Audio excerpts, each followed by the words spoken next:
Hi everyone, welcome back.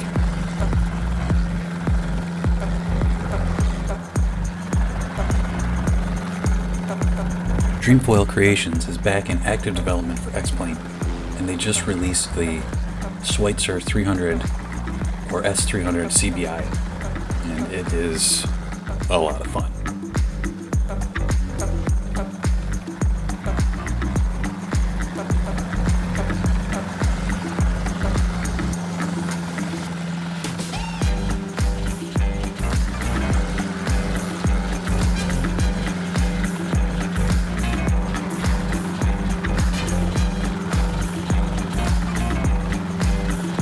Extensive work has been done to smooth out the modeling, enhance the texturing, and just overall bring this up to X-Plane 12 standards.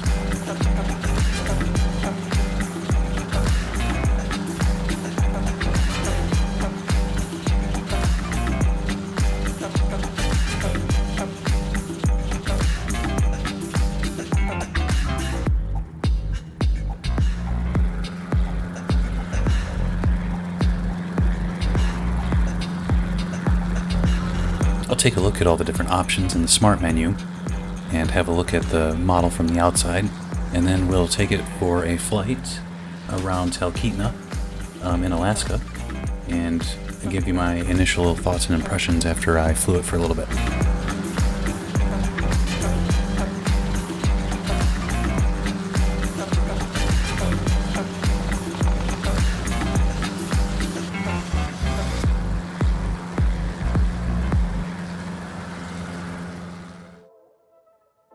Okay, so we'll take a look at the Smart menu and the options available there. It has an extensive amount of options, starting with the liveries. So it's easy, you can change it with the editor right here on the fly while the aircraft is loaded, which is a pretty cool feature.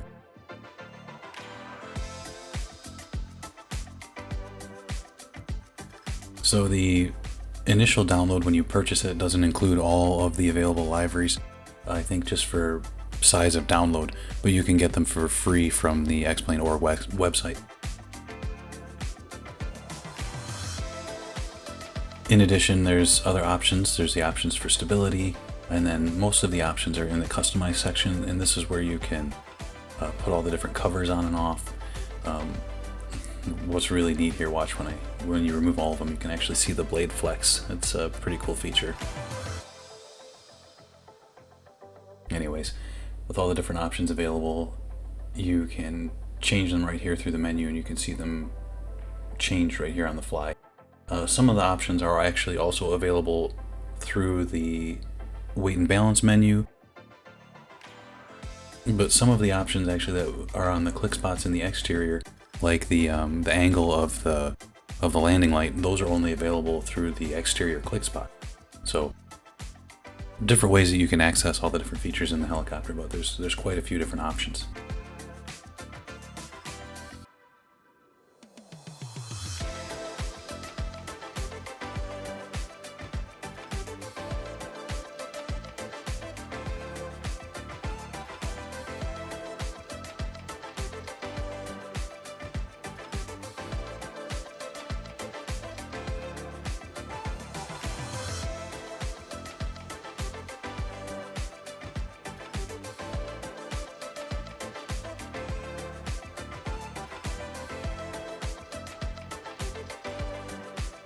In addition to being able to add all the different options, the hook is actually functional.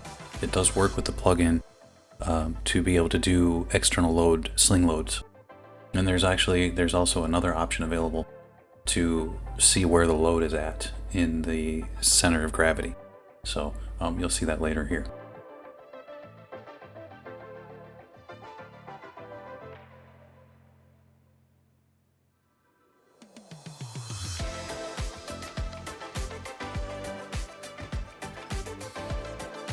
Here's the option for the sling load.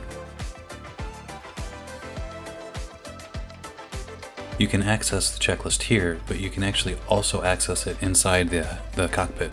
There's a glove compartment just below, or at the bottom part of the instrument pedestal, and you can open that and pull the checklist out.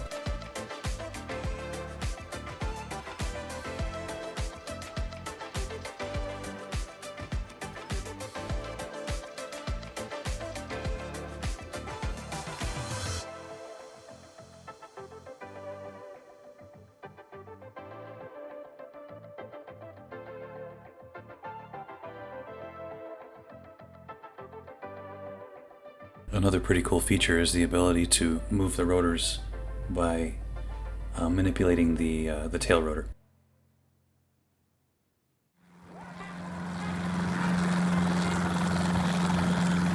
Okay, let's take it for a flight.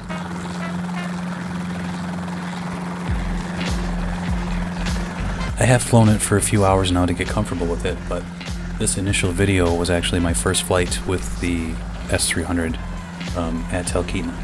So I took my time doing a two-stage pickup and kind of feeling how the helicopter felt, and I feel it feels pretty good in hover. It's stable and responsive, has the right amount of inertial feel, and you can definitely feel the weight of the helicopter and the sense of control.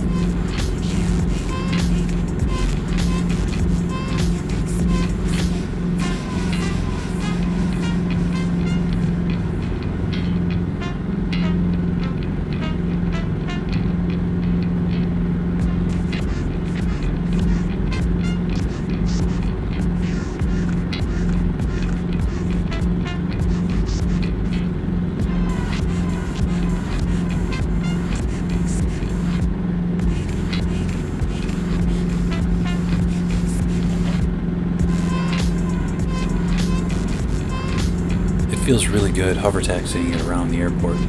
I wouldn't say that it's not as nimble as an R22. Maybe it's not as responsive as an R22. So it's a little bit more stable, but it is very, very maneuverable. So I don't want to take away from the fact that it is a light, responsive aircraft, but it's not quite as twitchy as an R22. Which is what I expect from this rotor system, just a little bit more stability, but still a really direct feel.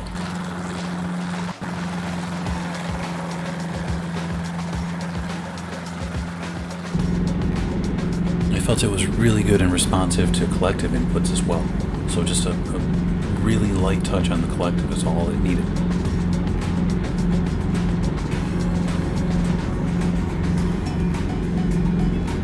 So in this version, for the first flight, I left the by default, the default loadout, I left the governor kit installed.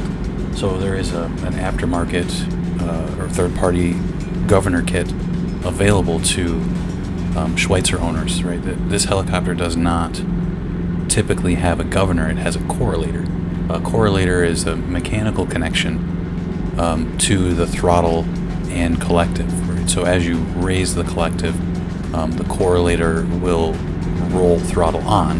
As you lower collective, the correlator will roll throttle off. It's there to assist the pilot in the workload of adjusting the throttle as required for different pitch settings in the collective. So you'll require more power as you increase the collective pitch, because it's going to put more drag on the blade, which is going to slow it down. So in order to maintain rotor RPM, you have to increase the throttle. So that's what the correlator does. But anyways, in this version, you can turn this off, but in this version, you can see when I look down at the collective, there is actually a governor kit installed, so you really don't have to worry about the throttle at all. I do have it mapped to my ProFlight Trainer Puma, but I really didn't manipulate the throttle at all. I let the governor handle it. Now that being said, the governor did manage it. There were a couple of times where I caught myself at a lack of power, and the governor didn't quite keep up with it, so I don't know if that's code or how these actual kits would work with the actual aircraft. But for the most part, it did manage it pretty well, but it kept the RPM and the rotor RPM towards the high end of the green range.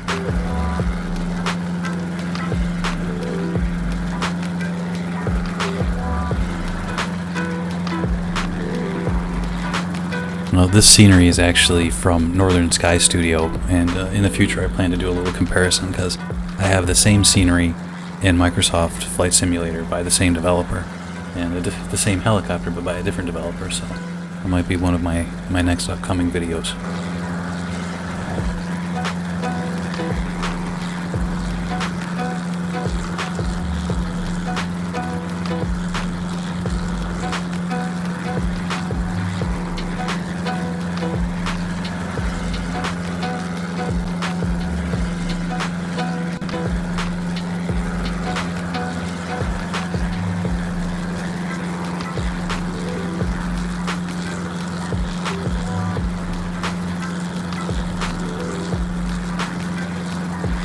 Remember, the S300 is not a fast helicopter by anyone's imagination.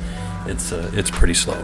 It's a great sightseeing helicopter, but you're going to be hard-pressed to get it to do more than 75 knots in a cruise. I mean, you can get it there, but you really have to push it.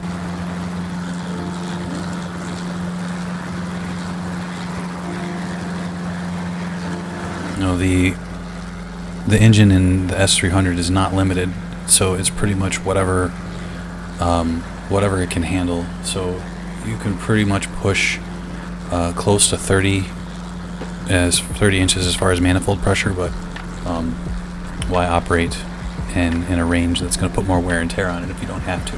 But I was running around for this flight between 22 to 25 inches of manifold pressure, which is very similar to how it operates in the R22. But even pushing it from 25 to 28 inches, I really had a hard time getting it to go 80 knots. But it is very docile and predictable, and it's exactly what you would expect from it in a cruise.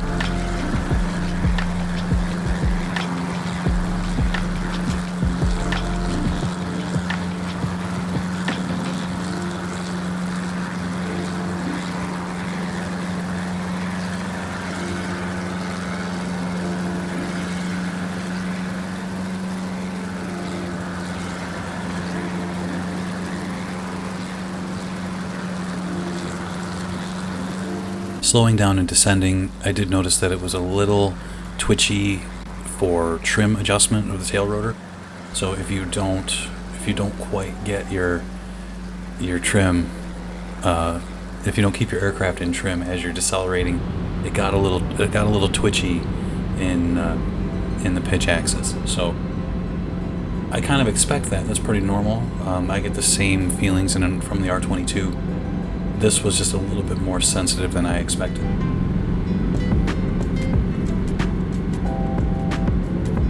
Once I got the tail rotor in trim, it calmed down though, and it was a little bit easier to handle on the approach. Again, this being my first flight, this was very easy to deal with. It wasn't anything that was out of the ordinary, so all of my remaining circuits after that, I didn't have an issue with it because I knew to keep the tail rotor in trim on approach, or I was going to have issues. So just one of those things, like becoming familiar with an aircraft when you first fly it.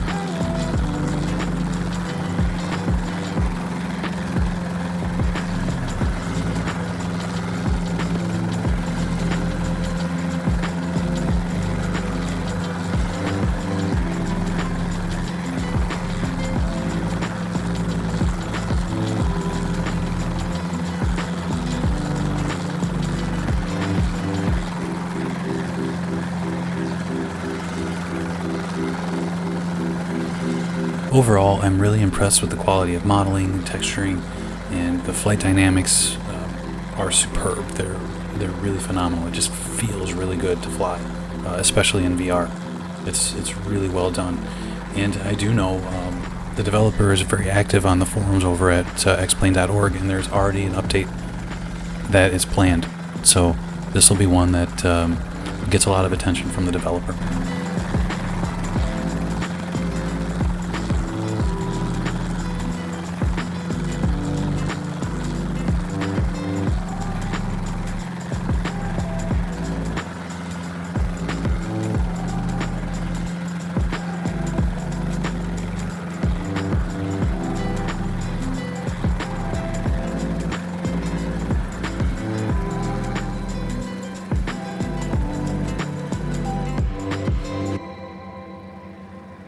Thanks for watching.